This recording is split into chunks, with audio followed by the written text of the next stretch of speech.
Bonjour à tous, passionnés ou curieux de nutrition et de fitness. Aujourd'hui encore, je vais m'intéresser de près à un sujet afin que, grâce à la science et l'expérience, vous puissiez avancer dans votre progression vers un mode de vie plus sain. Le jeûne intermittent, c'est à la mode, c'est hyper efficace, super sain, pas trop difficile et pourtant, vous échouez chaque fois que vous vous lancez. Il y a 4 grandes raisons qui conduisent à l'échec et on en parle tout de suite. La première, les périodes de jeûne sont trop difficiles.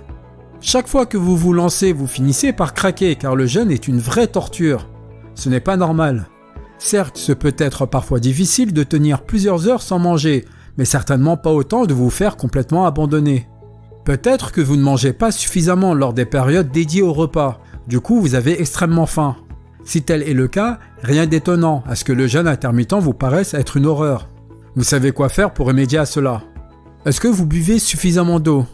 Je vous rappelle que l'eau est absolument essentielle pour le corps. Rien que mon dossier sur le jeûne hydrique, je vous ai listé 14 fonctions de l'eau pour notre organisme.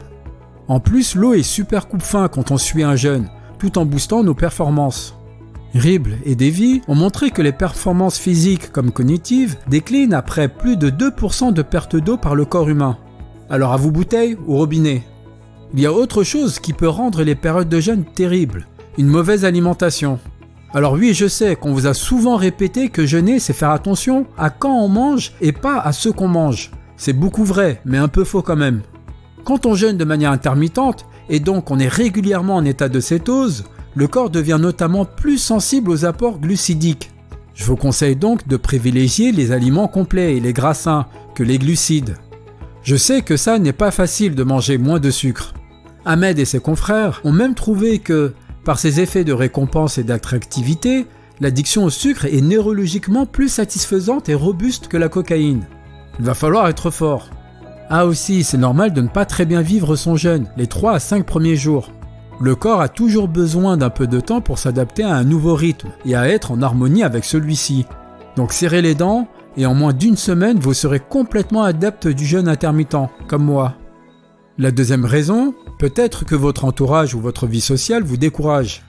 Vous vous sentez parfois un peu envers et contre tous. Je sais bien que ce n'est pas toujours facile de résister à l'influence de ses proches. C'est même souvent tentant de juste laisser tomber pour qu'on nous laisse tranquille.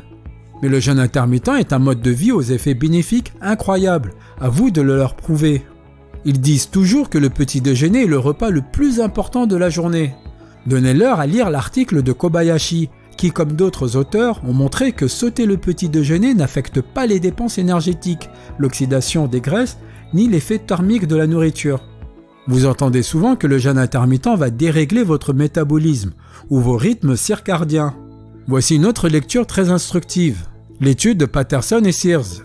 Les auteurs ayant rassemblé les données de très nombreuses recherches prouvent que le jeûne est positivement efficace sur la régulation métabolique, les rythmes circadiens et la flore intestinale.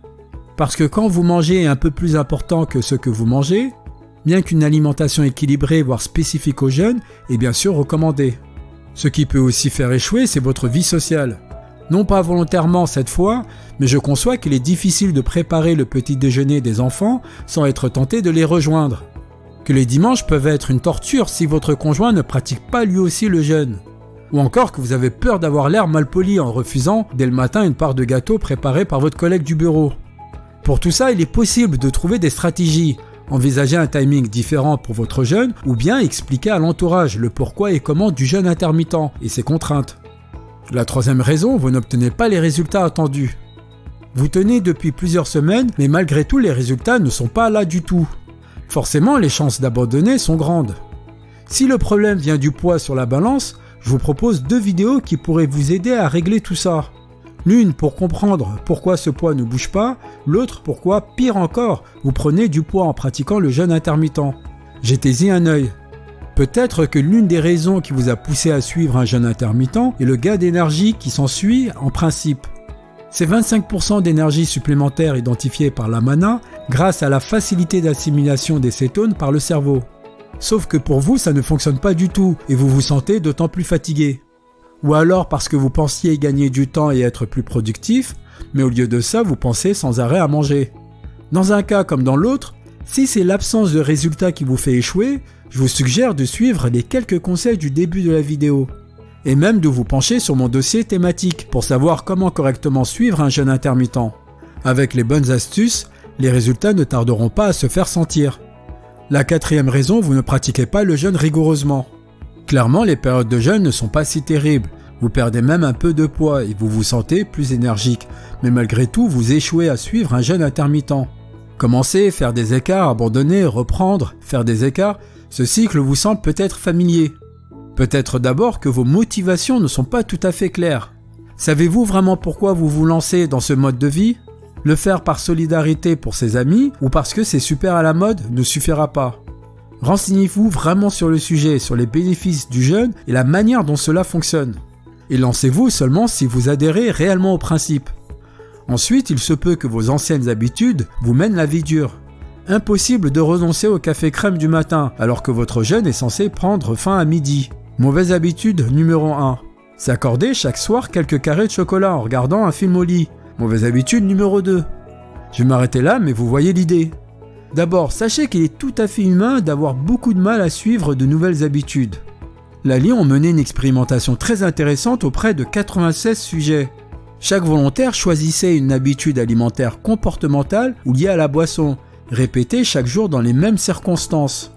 Pour forger cette nouvelle habitude, les participants ont mis entre 18 et 254 jours, mais la moyenne était de 66 jours. Ainsi donc, il faut plus de 2 mois pour s'habituer à quelque chose de nouveau. Ce que je veux dire ici, c'est d'abord de ne pas être trop dur avec vous-même et de persévérer plutôt qu'abandonner. Et bien sûr aussi de vous réconforter. S'il faut 2 mois pour prendre une habitude, imaginez combien de temps il faut pour en perdre une bien ancrée. Si vous sentez que le jeûne intermittent est fait pour vous, ça viendra avec des efforts et de la persévérance. Rome ne s'est pas faite en un jour. Ainsi, il y a plein de raisons de ne pas réussir à faire un jeûne intermittent. Sauf que pour chacun de ces obstacles, il y a une solution. Les effets du jeûne valent largement les efforts d'adaptation à ce rythme de vie. Si cette vidéo a répondu à vos questions et que vous voulez encourager la chaîne, n'hésitez pas à vous y abonner et à liker la vidéo.